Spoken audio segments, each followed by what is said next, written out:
with the state-owned petroleum companies in the Middle East. Why Ruto chose to characterize the deal as a G2G is the first red flag that points to mischief in this deal. We now know that the characterization of this deal as a G2G was meant to shield the three Kenyan companies from paying the 30% corporate tax. I will return to this matter later. 2. The shilling has continued to fall against the dollar. The cost of oil has not come down since the deal was signed. 4. The scarcity of the dollar has continued. 5. The landlocked countries that depend on us for oil are abandoning our pipeline because it has become too expensive. In other words, the deal has not addressed any of the problems Ruto said it would.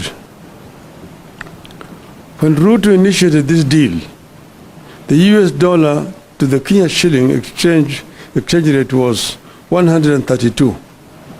Today, 6 months later, it is Kenya shillings 159 to the dollar. The cost of fuel shot up significantly after the deal. Why have things moved from bad to worse since the deal was signed?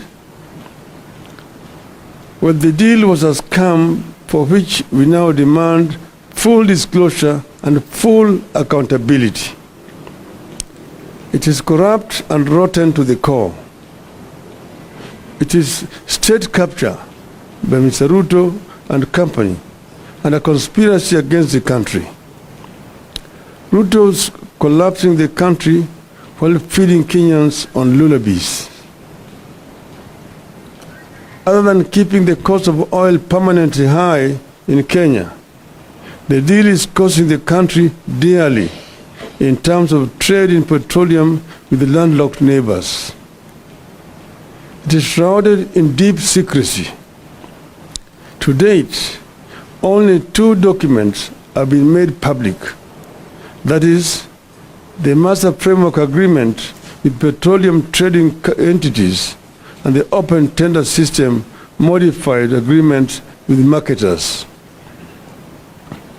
The Supplier Purchase Agreement between the Middle East oil firms and the hand-picked distributors in Kenya has never been seen. We challenge Mr. Ruto to publish this document.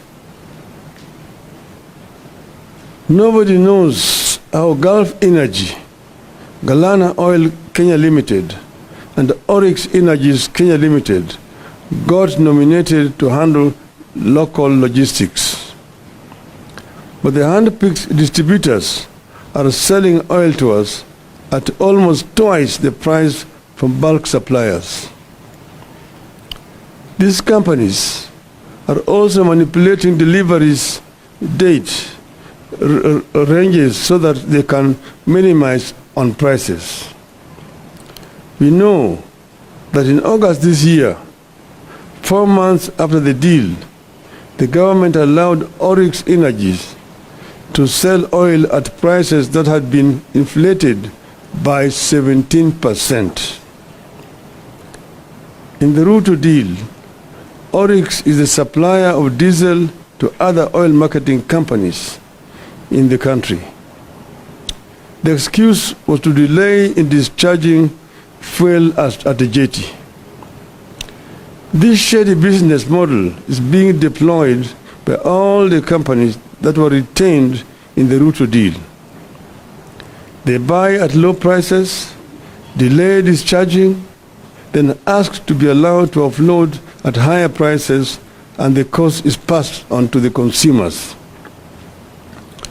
In the case of Oryx, it had bought the diesel at an average Platts price of $97.88. That is 14,182 shillings per barrel in July, but was allowed to sell the same to oil marketing companies at 114.5 US dollars, that is 16,585 shillings per barrel. Some of the companies charging the higher prices deliver more cargo than they were contracted to deliver, forcing Kenyans to buy more of the oil whose prices are inflated, hence the permanent high prices of petroleum products. The ministry is changing billing month to allow the oil firms quote higher prices. For instance, cargo that was bought in July when the price was low is allowed to quote higher August prices and pass the burden to the consumer. The deal that Ruto hailed as phenomenal has resulted in high landed costs as a result of structuring of the contract. The faults include the double counting of some cost elements and fixed freighted premium, which sometimes are higher by up to $50 per metric ton. The cost is passed on to the consumers. It also lacks flexibility, which further exacerbates the pricing model. Uganda has announced that it will no longer purchase petroleum products from Kenya because middlemen have inflated prices by up to 59%, imposing too high a cost on consumers. The exact same scenario is prevailing here. The middlemen President Museveni is talking about are Kenya government officials. I repeat, the middlemen President Museveni is talking about are Kenya government officials. The deal has interrupted supply. Gulf Energy, which manages up to 50% of government importation, has been experiencing serious challenges securing letters of credit. This is because the single bank that was picked to provide the letter of credit is struggling with big bad loans. Consequently, there's delay for clearance of importers to offload oil. Ships are queuing at sea for up to 18 days, awaiting a confirmation of letter of credit in order to discharge, while the Kenya Pipeline Company goes without operations for days because there is nothing to process. Then the companies incur demurrage, which is transferred to the consumer. Under the open tender system, like the old system, demurrage costs are 45,000 US dollars per day for the biggest tanker docking at the port of Mombasa, and $31,000 per day for the second biggest vessel. But under the RUTO deal, demurrage has risen up to $70,000 per day. This cost is passed on to the consumers at the pump. You will have noticed that Tanzania recently reduced the cost of petroleum products from 1st of November, while Kenyans remain the same or just marginally changed. Tanzania said it was reducing prices because of decrease in the world oil prices by an average of 5.68%, while premiums for importation of petroleum products had decreased by an average of 13% for super petrol, also known as premium motor gasoline or premium motor spirit, and 25% for automotive gas oil or diesel. We will not hear that story here because of the corrupt dealings written into the RUTO deal. As ships accumulate extra charges on the high seas, the money sits in an escrow account in a local bank where it earns interest. It remains unclear who the beneficiaries of the crude interest is. This deal has led to high cost of oil products sourced through the Northern Corridor transit route, that's Kenya route. The freight and premium rates for the May 2023 cargoes were higher in the Northern Corridor by 61% compared to the Central Corridor. Northern Corridor is the running Mombasa, Nairobi, Malaba, Kampala, and to DRC. The Central Corridor, the one that comes from Dar es Salaam all the way to Rwanda, Uganda, and DRC. That rise in freight and premium is reflected at the pump. That is what has pushed Uganda and other forward markets like South Sudan, Eastern DRC, Rwanda, and Burundi to consider importing goods through the Central Corridor or Tanzania route. Uganda is shifting to the Central Corridor, meaning that they are going to be using the port of Dar es Salaam or Tanga rather than Mombasa. The volume it ferries via Kenya pipeline has dropped by 52% from 70%. So other than making petroleum products ever more costly, the deal is going to kill the Kenya pipeline company as soon as this year. You need to know that it is the Ugandan market that earns the Kenya pipeline company foreign exchange. The transit volumes account for 51% of Kenya pipeline company's revenue, which stands at an average of 2.6 billion shillings per month. When the company loses in the volume transported, it results in higher tariffs, which is transferred to the local consumer in terms of higher cost of petroleum products. A 10% reduction in the transit volumes would result in a 5% increase in tariffs, which is reflected at the pumps in terms of cost of fuel. The change of routes by landlocked trading partners will force a number of Kenyan oil marketing companies and logistic firms to close shop. Of course, this leads to job losses, loss of foreign exchange, loss of revenue for the country as a result of KPC losing transit share. Ideally, Kenya should have provided a pipeline and storage capacity allocation for Uganda market. Kenya should also have allowed the direct participation of the Uganda oil marketers in sourcing petroleum products through the Northern Corridor route. But because corruption was written into the deal, the RUTO administration could not allow neighbors in fear of exposure. Consequently, the KPC is set to lose substantial business to Tanzania. Uganda's shift to the Central Corridor will most certainly influence Rwanda, Eastern Democratic Republic of Congo, and South Sudan.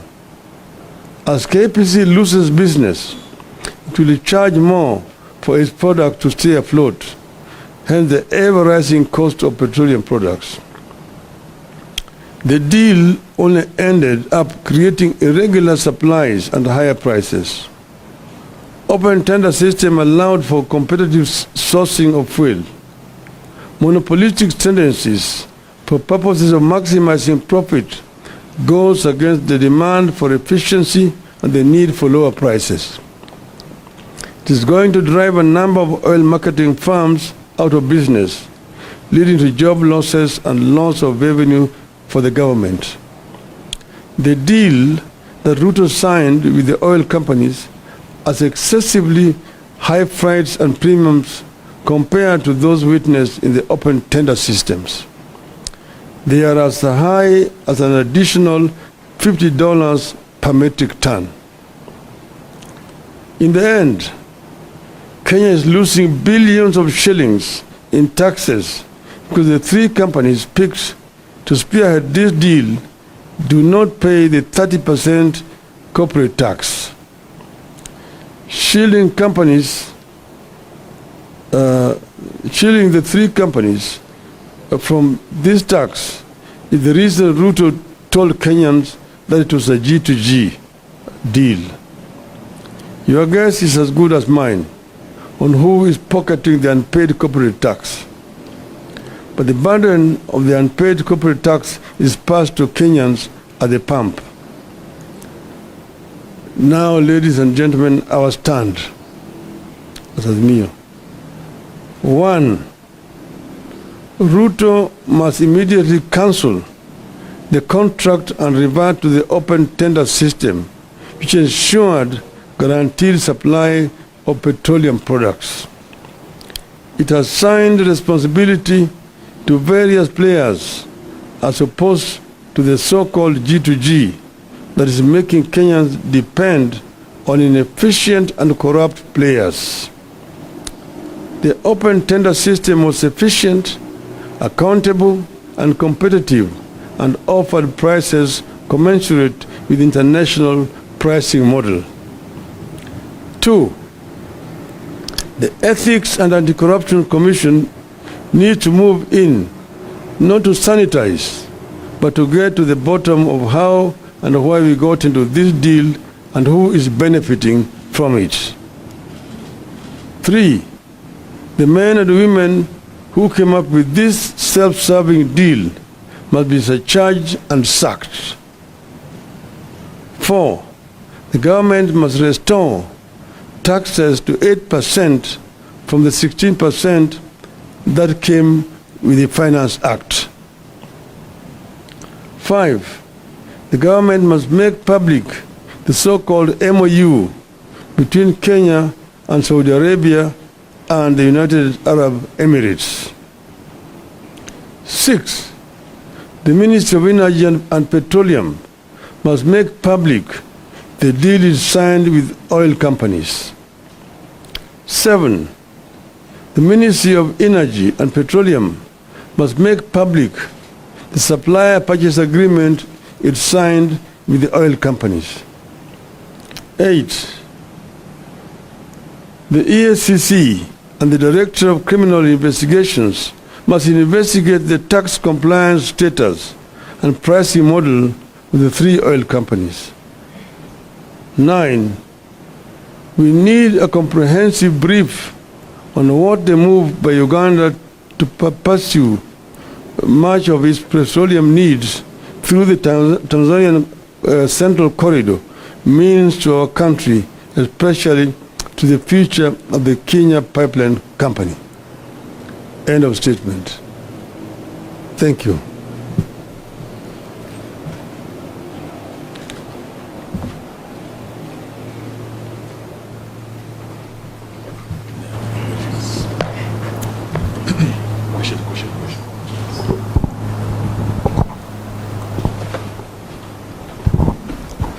Labda kwa Kiswahili, Mheshimiwa Raila, katika siku za majuzi tumeona kama kuna mfanyabiashara tata ambaye anadai kwamba mafuta yake ambaye alileta ilinyakuliwa na serikali. Labda kwa mtazamo wako unaweza semaje kuhusiana na hayo? Kisha cha pili, where does this revelation of yours now put the ongoing national dialogue talks? Thank you. Yale ambayo yanafanyika, hiyo wafanyabiashara yenyewe inadhihirisha ukweli. Yale ni wale watu ambaye wametofautiana pamoja. Sasa mwingine anasema huyu hii shehena ni yangu, mwingine anasema hii shehena ni yangu. Wale pamoja. Hata wewe mwenyewe unaweza kushangaa yale ambayo yanafanyika. Mbona kama kuna shida mtu anashikwa usiku anafungwa macho? Kwa sababu gani? Kama jamaa hajaiba, hajafanya chochote, kama hata yeye ni mwizi, mbona ashike mchana na apeleke mahakamani?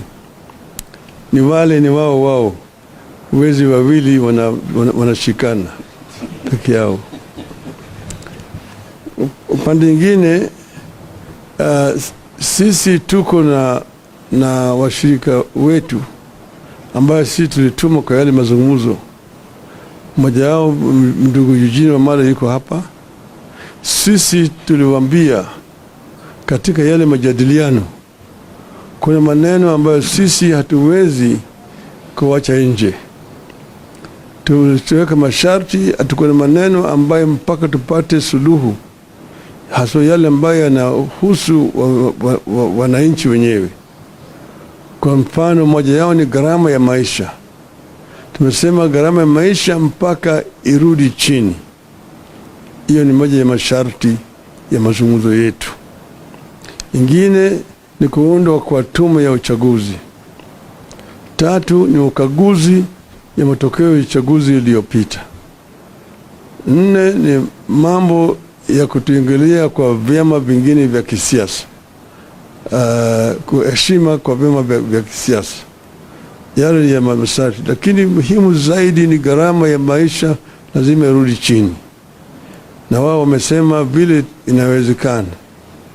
Tumesema kwa mfano ile ushuru waliweka kwa mafuta itolewe kutoka 16% irudishe pale ilivyokuwa 8%.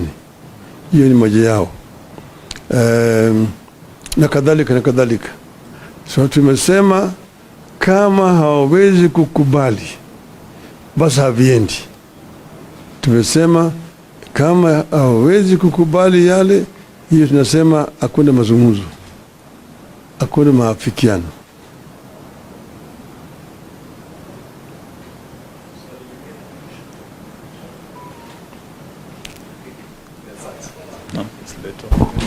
Over the weekend, you alluded that the inflation of prices on petroleum, on fuel was about 30 shillings. Maybe expound on that and how these you call cartels are fleecing Kenyans' pockets at the pump, and how much, by how much? No, I mentioned the other time, and you're going to find it in the statement that I've just read there, how prices are being inflated and then passed on to the consumer. I mentioned, for example, you'll find that you're being charged 217 shillings, but actual price would be 187 shillings. Now, where we are not sure is how that 30 shillings is being distributed, who is the beneficiary. But I've also explained to you how the whole of this process was conceived, how it was then executed, and how it is actually hurting the consumer down here. You'll find, for example, that ships are taking a very long. They're waiting when letters of credit have not been confirmed, incurring demurrage charges. The demurrage charges themselves have also been increased. It used to be $45, $1,000 per day. It is now $70,000 under this deal. And all that is being passed on to the consumer. So what is happening here is a complete rip-off. People are paying for air, and these people are very happy with this.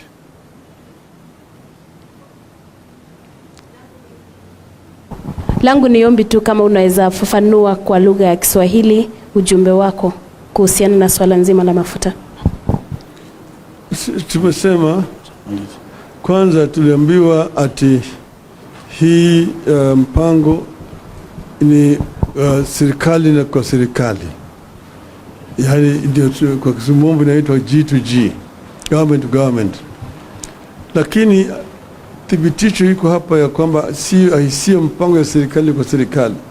Serikali ya Kenya hajaweka mkataba na serikali ya Saudi Arabia au ya Emirates. Hii ni kati ya wizara ya kawi, yani ya wa Kenya, na makampuni moja ya Emirates na ingine ya kule Saudia moja inaitwa Aramco.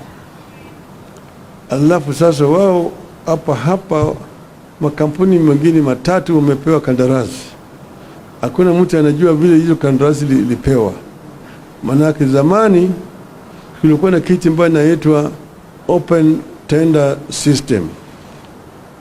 Mimi kama nimeshakuwa waziri wa kawi wakati mwingine, chini yangu tulikuwa tunafanya makampuni yote ya kuuza mafuta walikuwa wanakubaliwa kushiriki kwenye tenda.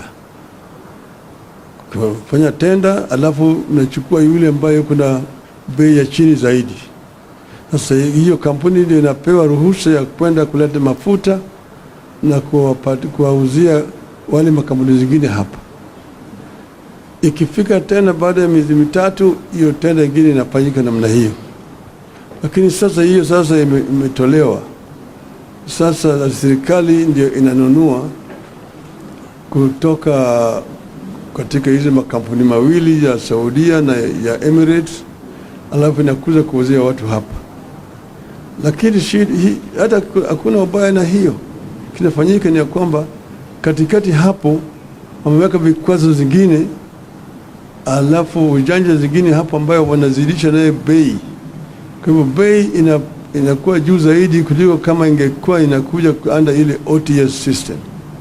Na hiyo bei yote inapitishwa kwa mwananchi. Mwananchi huko chini itabeba hiyo mzigo.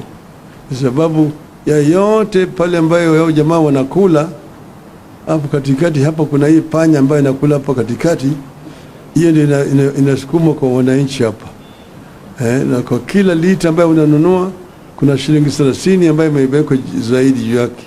Na hiyo inakuliwa na hao watu katikati yao. Ndio tumemwambia Bwana Ruto, utuambie sisi hao watu ni kina nani? Na kwa hiyo unawajua, wewe ndio uliwaweka pale. Kwa sababu gani umeweka hao pale? Wananchi wanaumia hapa chini. Na swali Mheshimiwa Raila Odinga. Jina langu ni Sydney Chazima kutoka NTV. Swali la kwanza ni kuhusu tunamuita njeri wa mafuta. Sijui kama umesikia hilo swala kuhusu uagizaji wa mafuta kule Mombasa. Kuna meli ambayo imeshikwa ilikuwa na mafuta kuleta nchini. Je, mama huyu ni mmoja wapo ya wale watu ambao wanaongelea?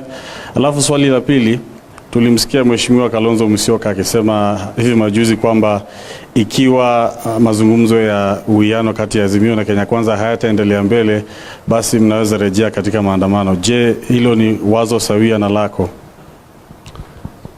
Kwanza hiyo swali ya pili, kwanza hawajamaliza. Hatutaki kuanza kutoa masharti sasa.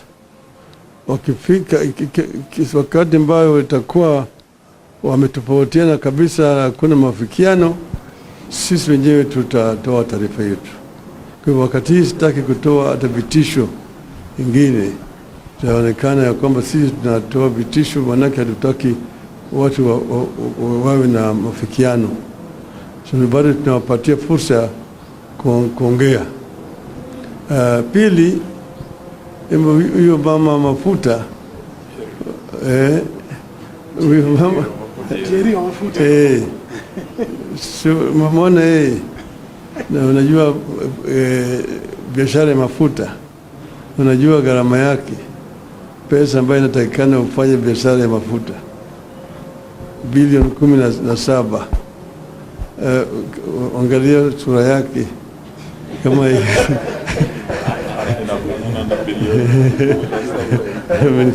yeye au anawakilisha watu wengine. Sasa wale ambao wanawakilisha ndio tunataka kujua, maana yake mingi ni kama sarakasi. Asanteni sana. Tutatumieni nakala ya dozi ya hii kwa uchambuzi kamili. Asanteni sana.